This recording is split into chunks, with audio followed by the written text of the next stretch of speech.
എടാ, അപ്പോൾ നമ്മൾ പഠിക്കാൻ പോകുന്നത് 10ാം ക്ലാസ്സിലെ SSLCയിലെ ഒന്നാമത്തെ ചാപ്റ്റർ. എന്താണ് ചാപ്റ്ററിൻ്റെ പേര്?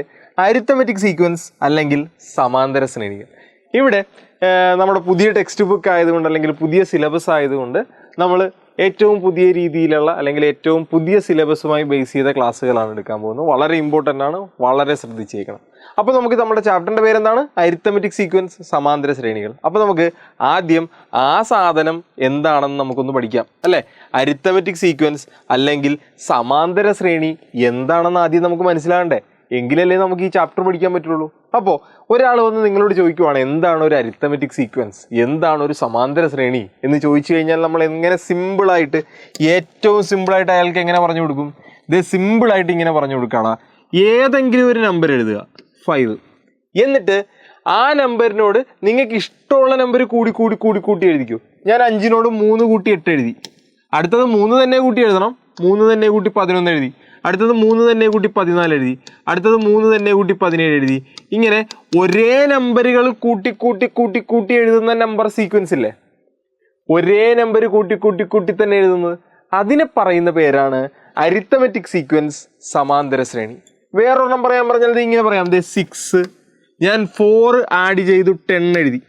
അപ്പോൾ അടുത്തത് 4 തന്നെ ആഡ് ചെയ്ത് എഴുതണം അല്ലേ, 14 എഴുതി. അടുത്ത എത്രയാണ്? 18 എഴുതി. അടുത്ത എത്രയാണ്? 22 എഴുതി. ഇതെന്താണ്? അരിത്തമെറ്റിക് സീക്വൻസ് ആണ്, സമാന്തര ശ്രേണിയാണ്. അപ്പം നിങ്ങൾക്ക് എല്ലാവർക്കും ഒരു സംശയം. എന്താണ് ആ സംശയം? കൂട്ടി പോയാൽ മാത്രമാണോ ശ്രേണി, കുറച്ച് പോയാൽ ശ്രേണിയാണോ എന്നൊരു സംശയം ഉണ്ടാവൂലേ. കുറച്ച് പോയാൽ ശ്രേണിയാണോ? അതായത് നോക്കിയേ, ഞാൻ 25 എഴുതി, 5 കുറച്ച് 20 എഴുതി, 5 തന്നെ കുറച്ച് 15 എഴുതി, 5 തന്നെ കുറച്ച് 10 എഴുതി. ഈ കുറച്ച് എഴുതി പോയാൽ അത് സമാന്തര ശ്രേണിയാണോ, അത് അരിത്തമെറ്റിക് സീക്വൻസ് ആണോ? ആണ്. ഒരേ നമ്പർ കൂട്ടി എഴുതിയാലും ഒരേ നമ്പർ കുറച്ച് എഴുതിയാലും എന്താണ്? ഒരേ നമ്പർ കൂട്ടി എഴുതിയാലും ഒരേ നമ്പർ കുറച്ച് എഴുതിയാലും എന്താണ്? അരിത്തമെറ്റിക് സീക്വൻസ് ആണ്, സമാന്തര ശ്രേണിയാണ്. കേട്ടല്ലോ. അപ്പോൾ ഇത് അരിത്തമെറ്റിക് സീക്വൻസ് സമാന്തര ശ്രേണിയാണ്, ഇത് അരിത്തമെറ്റിക് സീക്വൻസ് സമാന്തര ശ്രേണിയാണ്, ഇത് അരിത്തമെറ്റിക് സീക്വൻസ് സമാന്തര ശ്രേണിയാണ്. വേറൊരെണ്ണം നോക്കിയേ, 14, 12, 10, 8. ഇത് അരിത്തമെറ്റിക് സീക്വൻസ് ആണോ, സമാന്തര ശ്രേണിയാണോ? ഒറ്റ കാര്യം നോക്കിയാൽ മതി, ഒരേ നമ്പർ തന്നെയാണോ കുറഞ്ഞു പോയിരിക്കുന്നത് നോക്കിയാൽ മതി. 14 2 കുറച്ച് 12 എഴുതി, 2 കുറച്ച് 10 എഴുതി, 2 കുറച്ചിട്ട് എഴുതി അല്ലേ. അപ്പോൾ ഒരേ നമ്പർ കുറഞ്ഞാണ് പോകുന്നത്. അപ്പോൾ ഒരേ നമ്പർ കൂടി പോയാലും ഒരേ നമ്പർ കുറഞ്ഞു പോയാലും എന്താണ്? അരിത്തമെറ്റിക് സീക്വൻസ് ആണ്, സമാന്തര ശ്രേണിയാണ്. അപ്പോൾ ഞാൻ നിങ്ങളോട് 1-2 ചോദ്യങ്ങൾ ചോദിക്കാം. ഇതിൽ ഏതൊക്കെയാണ് അരിത്തമെറ്റിക് സീക്വൻസ്, ഏതൊക്കെയാണ് സമാന്തര ശ്രേണി എന്നൊന്ന് പറയണേ. ഒരെണ്ണം വളരെ സിമ്പിളായിട്ട് ഞാൻ ഒരെണ്ണം എഴുതുവാണ്. 8, 10, 13, 15. ഇത് അരിത്തമെറ്റിക് സീക്വൻസ് ആണോ? ഇത് സമാന്തര ശ്രേണിയാണോ? വേഗം പറഞ്ഞേ. 8ന്ന് 2 കൂട്ടിയാണ് 10 എഴുതിയത്. 10ന്ന് 3 കൂട്ടിയാണ് 13 എഴുതിയത്. 13ന്ന് 2 കൂട്ടിയാണ് 15 എഴുതിയത്. നമ്മൾ പറഞ്ഞു സമാന്തര ശ്രേണിയാണെങ്കിൽ ഒരേ നമ്പറുകൾ തന്നെ കൂട്ടണം അല്ലെങ്കിൽ കുറയ്ക്കണം. ഇവിടെ ഒരേ നമ്പർ തന്നെയാണോ കൂട്ടിയേക്കുന്നത്? അല്ല. അപ്പോൾ ഇത് സമാന്തര ശ്രേണി അല്ല, അരിത്തമെറ്റിക് സീക്വൻസ് അല്ല. വേറൊരെണ്ണം നോക്കിയോ, രണ്ടാമത്തെ ചോദ്യം. 9, 14, 19, 24. ഇത് അരിത്തമെറ്റിക് സീക്വൻസ് ആണോ? ഇത് സമാന്തര ശ്രേണിയാണോ? വേഗം ഒന്ന് പറഞ്ഞേ. 9ന്റെ കൂടെ 14 എത്താൻ എത്ര കൂടി? 5 കൂടി അല്ലേ. 14ന്റെ കൂടെ 19 എത്താൻ എത്ര കൂടി? 5 തന്നെ കൂട്ടി. 19ന്റെ കൂടെ 24 എത്താൻ എത്ര കൂട്ടി? 5 കൂട്ടി. അപ്പോൾ ഒരേ നമ്പർ തന്നെയല്ലേ കൂടി പോയേക്കുന്ന. ഒരേ നമ്പർ കൂടി പോയാൽ അതെന്താണ്? അത് അരിത്തമെറ്റിക് സീക്വൻസ് ആണ്, സമാന്തര ശ്രേണിയാണ്. ഇന്ന് അടുത്തത് പിടി. അടുത്ത 3ാമത്തെ ചോദ്യം നോക്ക്. 18, 15, 12, 8, 5. ഇങ്ങനെ പോട്ടെ. നോക്കിയേ, 18ന്ന് 15 എത്താൻ കൂടിയാണോ ചെയ്തത്, കുറയാണോ ചെയ്തത്? 18ന്ന് 15 എത്താൻ കൂടിയാണോ ചെയ്തത്, കുറയാണോ ചെയ്തത്? എത്ര കുറഞ്ഞു? 3 കുറഞ്ഞു അല്ലേ. കുറഞ്ഞെന്ന് കാണിക്കാൻ ഞാൻ -3 ഇടുവാണേ. -3 കുറഞ്ഞു. 15ന്ന് 12 എത്താൻ എത്ര കുറഞ്ഞു? വീണ്ടും 3 കുറഞ്ഞു അല്ലേ. 12ന്ന് 8 എത്താൻ 3 കുറഞ്ഞത്? അല്ല, 4 കുറഞ്ഞത് അല്ലേ. -4 കുറഞ്ഞു. 8ന്ന് 5 എത്താൻ വീണ്ടും 3 കുറഞ്ഞു. ഇവിടെ നോക്ക്, ഒരേ നമ്പർ തന്നെയാണോ കുറഞ്ഞേക്കുന്നത്? അല്ല, ഒരേ നമ്പർ കുറഞ്ഞാൽ മാത്രമാണ് അരിത്തമെറ്റിക് സീക്വൻസ് അല്ലെങ്കിൽ സമാന്തര ശ്രേണി. അപ്പോൾ ഇത് സമാന്തര ശ്രേണി അല്ല. ഒരെണ്ണം കൂടി, 4ാമത്തത്. നോക്കിയോ 26, 22, 18, 14. ഇത് സമാന്തര ശ്രേണിയാണോ? 26-ൽ നിന്ന് 22 എത്താൻ 4 കുറഞ്ഞു. 22-ൽ നിന്ന് 18 എത്താൻ വീണ്ടും 4 കുറഞ്ഞു. 18-ൽ നിന്ന് 14 എത്താൻ വീണ്ടും 4 കുറഞ്ഞു. ഒരേ നമ്പർ തന്നെയല്ലേ കുറഞ്ഞു പോകുന്നത്? ഒരേ നമ്പർ കുറഞ്ഞു പോയാൽ അത് അരിത്തമെറ്റിക് സീക്വൻസ് ആണ്, സമാന്തര ശ്രേണിയാണ്. ഓക്കെ ആയില്ലേടാ മക്കളെ? ഓക്കെ ആയില്ലേ? അപ്പോൾ ഒരു അരിത്തമെറ്റിക് സീക്വൻസ് എഴുതാൻ പറഞ്ഞാൽ എങ്ങനെ എഴുതും? വളരെ സിമ്പിളാണ്. എടാ, നിങ്ങൾക്ക് ഇഷ്ടമുള്ളൊരു നമ്പർ എഴുതുക. ആ നമ്പറിൽ തുടങ്ങി നിങ്ങൾക്ക് ഇഷ്ടമുള്ള നമ്പർ കൂട്ടി എഴുതിക്കോ. ഞാൻ 2 കൂട്ടി 10 എഴുതി, 2 തന്നെ കൂട്ടി 12 എഴുതി, 2 തന്നെ കൂട്ടി 14 എഴുതി, 2 തന്നെ കൂട്ടി 16 എഴുതി. ഇതെന്താണ്? അരിത്തമെറ്റിക് സീക്വൻസ് ആണ്, സമാന്തര ശ്രേണിയാണ്. വേറൊരെണ്ണം എന്തേ? ഞാൻ 9 എഴുതി, ഞാൻ 4 കൂട്ടി 13 എഴുതി. അപ്പോൾ അടുത്ത എത്ര തന്നെ കൂട്ടി എഴുതണം? 4 തന്നെ കൂട്ടി 17 എഴുതണം.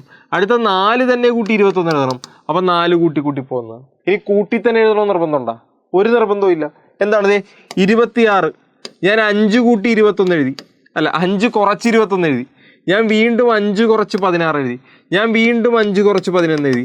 അപ്പോൾ അതെ ഒരേ നമ്പർ കുറഞ്ഞു പോകുന്നത് എഴുതി. അപ്പോൾ നിങ്ങൾ എല്ലാവരും നിങ്ങൾക്ക് ഇഷ്ടമുള്ള ഒരു അരിത്തമെറ്റിക് സീക്വൻസ് അല്ലെങ്കിൽ ഒരു സമാന്തര ശ്രേണി കമൻറ്റ് ചെയ്തേടാ മക്കളെ. നിങ്ങൾക്ക് ഇഷ്ടമുള്ള ഒരെണ്ണം കമൻറ്റ് ചെയ്തേ. അത് അരിത്തമെറ്റിക് സീക്വൻസ് ആയിരിക്കണം, അത് സമാന്തര ശ്രേണി ആയിരിക്കണം. കേട്ടല്ലോ? അത്രേ ഉള്ളൂ. അപ്പോൾ ഈ സാധനം കണ്ടാൽ മനസ്സിലാവുമല്ലോ, അരിത്തമെറ്റിക് സീക്വൻസ് ആണ്, സമാന്തര ശ്രേണിയാണെന്ന് മനസ്സിലാവണം. ഒരു സാധനം കണ്ടു കഴിഞ്ഞാൽ അരിത്തമെറ്റിക് സീക്വൻസ് ആണോ സമാന്തര ശ്രേണിയാണോ എന്ന് മനസ്സിലായിക്കൊള്ളണം. ഞാനിവിടെ കുറച്ച് ചോദ്യം തരാം. ഇതൊക്കെ അരിത്തമെറ്റിക് സീക്വൻസ് ആണോ സമാന്തര ശ്രേണിയാണോ എന്ന് പറഞ്ഞ് വേഗം നോക്ക്. വളരെ വളരെ വളരെ ഇമ്പോർട്ടൻ്റ് ആയിട്ടുള്ള ചോദ്യം. നോക്ക് 8-ൽ നിന്ന് 11 എത്താൻ എത്ര കൂടിയടാ? 8-ൽ നിന്ന് 11 എത്താൻ 3 കൂടിയല്ലേ? 3. വീണ്ടും 11-ൽ നിന്ന് 14 എത്താൻ എത്ര തന്നെ കൂടി? 3 കൂടി അല്ലേ? 11-ഉം 3-ഉമാണ് 14. 14-ഉം വീണ്ടും 3-ഉമാണ് 17. അപ്പോൾ എല്ലാം ഒരേ നമ്പർ തന്നെ കൂടിയതാണ്. ഇത് അരിത്തമെറ്റിക് സീക്വൻസ് അല്ലേ? ആണ്, സമാന്തര ശ്രേണിയാണ്. അടുത്ത് നോക്ക്. 5-ൽ നിന്ന് 9 എത്താൻ എത്ര കൂടി? 4 കൂടി. 5ഉം 4ഉം 9. അടുത്ത് 9-ൽ നിന്ന് 3 എത്താൻ 4ആണോ കൂടിയത്? അല്ല, 9ഉം 3ഉമാണ് 12 അല്ലേ? 12 എത്താൻ 3ആണ് കൂടിയത്. അടുത്തത് 12-ൽ നിന്ന് 17 എത്താൻ 5 കൂടി. എടാ, ഒരേ നമ്പറാണോ കൂടിയേക്കുന്നത്? അല്ല. അപ്പോൾ ഇത് അരിത്തമെറ്റിക് സീക്വൻസ് ആണോ സമാന്തര ശ്രേണിയാണോ? അല്ല. അപ്പോൾ അടുത്തത് 34 നിന്ന് 29 ആയി. അപ്പോൾ എത്ര കുറഞ്ഞു? 5 കുറഞ്ഞല്ലേ? അപ്പം -5 എന്ന് കാണിക്കാം. 5 കുറഞ്ഞു. ഇനി 29-ൽ നിന്ന് 24 എത്താൻ എത്ര തന്നെയാണ് കുറഞ്ഞത്? 5 തന്നെയാണ് കുറഞ്ഞത്. ഒന്ന് കുറച്ച് നോക്ക് സംശയമുള്ളവർ. ഇനി 24-ൽ നിന്ന് 19 എത്താൻ വീണ്ടും എത്ര തന്നെയാണ് കുറഞ്ഞത്? 5 തന്നെയാണ് കുറച്ചത്. ഒരു കുഴപ്പമില്ല. അപ്പോൾ ഒരേ നമ്പർ കുറഞ്ഞു. ഒരേ നമ്പർ കുറഞ്ഞാൽ എന്താണ്? അരിത്തമെറ്റിക് സീക്വൻസ് ആണ്, സമാന്തര ശ്രേണിയാണ്. അടുത്തത് 4-ന്റെ കൂടെ 10 കൂട്ടി 14 എഴുതി. 14-ന്റെ കൂടെ 10 കൂട്ടി 24 എഴുതി.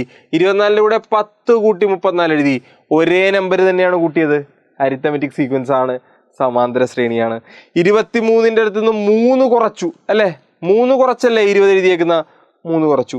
20-ൽ നിന്ന് 16-ലേക്ക് എത്താൻ എത്ര കുറച്ചു? 16-ലേക്ക് എത്താൻ എത്ര കുറച്ചു? 4 കുറച്ചു, -4. 16-ൽ നിന്ന് 14-ലേക്ക് എത്താൻ 2ആണ് കുറച്ചത്, -2. ഒരേ നമ്പറാണോ കുറഞ്ഞിരിക്കുന്നത്? അല്ല. അപ്പോൾ സമാന്തര ശ്രേണിയല്ല. അപ്പോൾ മനസ്സിലായല്ലോ? എളുപ്പമല്ലടാ, ഭയങ്കര എളുപ്പമല്ലേ? എന്താണ് ഒരു അരിത്തമെറ്റിക് സീക്വൻസ്, ഒരു സമാന്തര ശ്രേണി എന്ന് പറഞ്ഞാൽ? ഇഷ്ടമുള്ളൊരു നമ്പറിൽ തുടങ്ങുക, ഒരേ നമ്പർ തന്നെ കൂടി പോവുക, അല്ലെങ്കിൽ കുറഞ്ഞു പോവുക. ഞാൻ 10 എഴുതി, 13 എഴുതി, 16 എഴുതി, 19 എഴുതി, ഒരേ നമ്പർ കൂടി പോയി. ഞാൻ 25 എഴുതി, 22 എഴുതി, 19 എഴുതി, പിന്നെ എത്രയാണ്? 16 എഴുതി. ഒരേ നമ്പർ കുറഞ്ഞു പോയി. അപ്പോൾ ഒരേ നമ്പർ കൂടി പോയാലും കുറഞ്ഞു പോയാലും അരിത്തമെറ്റിക് സീക്വൻസ് ആണ്, സമാന്തര ശ്രേണിയാണ്. അപ്പോൾ നിങ്ങൾക്ക് ഇഷ്ടമുള്ള ഒരു അരിത്തമെറ്റിക് സീക്വൻസ് അല്ലെങ്കിൽ സമാന്തര ശ്രേണി ഒന്ന് കമൻറ്റ് ചെയ്തേ. എളുപ്പമല്ലേ? ഭയങ്കര എളുപ്പം.